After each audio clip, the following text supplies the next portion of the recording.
Now, I read an article not too long ago, maybe a week or two ago, in not necessarily a magazine that is known for being scientific around our work, but it's more a popular outlet. And there was an African American author and activist who made the claim that the term BIPOC or BIPOC needs to go. And he made the claim that this is nonsense and it just allows us to be lazy and basket people into, or group people into another yet bigger basket in an attempt to have the best catch-all term there is, and allow us to be lazy in our heads going forward.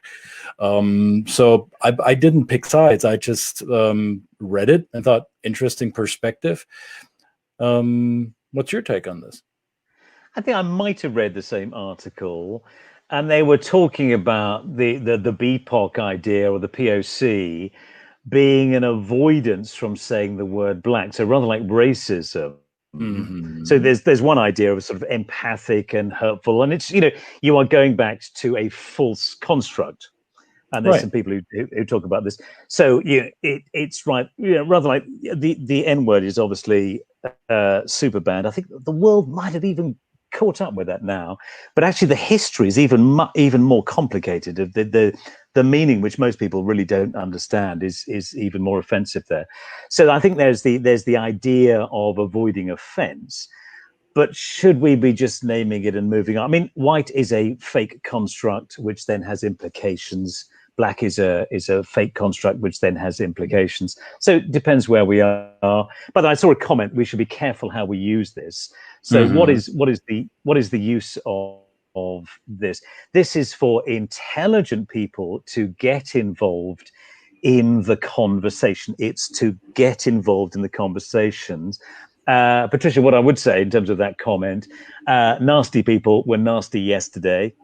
Those same nasty people are going to be nasty tomorrow. All of this is out there. They're going to use whatever they can. I mean, the comment on that. So Robin DiAngelo, when I first heard of that, maybe 4 years ago or so, I was blown away. I thought, my word, we've got some language. We've got this weird phenomena, and someone's speaking to it. That's fantastic. So I felt a sort of sigh of relief and got into it. Nothing's perfect. It's being, but my word, the way she's being attacked. By the way, everyone attacks her for this really weird thing, which is, do you know how much she charges a day? So her main crime is a high day rate.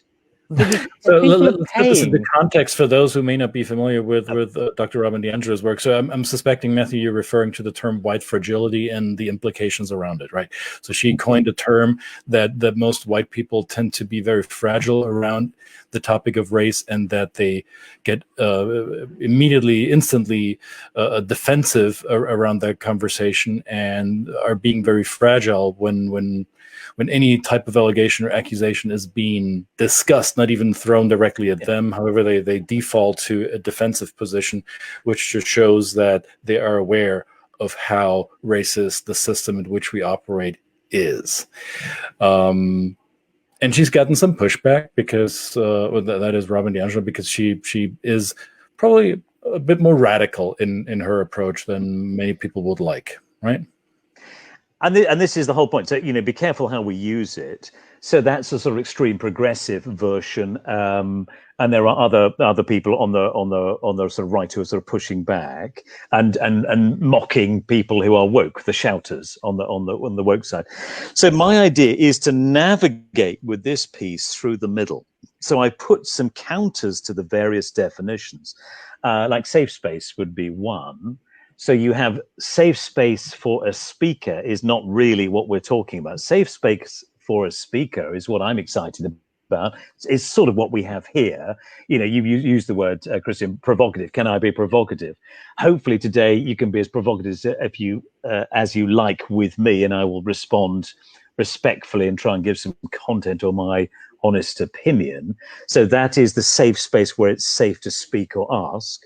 And then there's the second safe space, which is where you feel safe as you listen, which is more where we are in the workspace and so forth. So it seems ironic to me that we have two totally opposed definitions of the the same concept. So it seems to be, if you explain that and put that, rather like the sort of the racism idea of it's terminal, lock that person in the racist jail forever, and that sentence was racist. And if you toggle between the two, you're going to confuse everybody. But if you know the difference, then you can be more intelligent in the application of those phrases.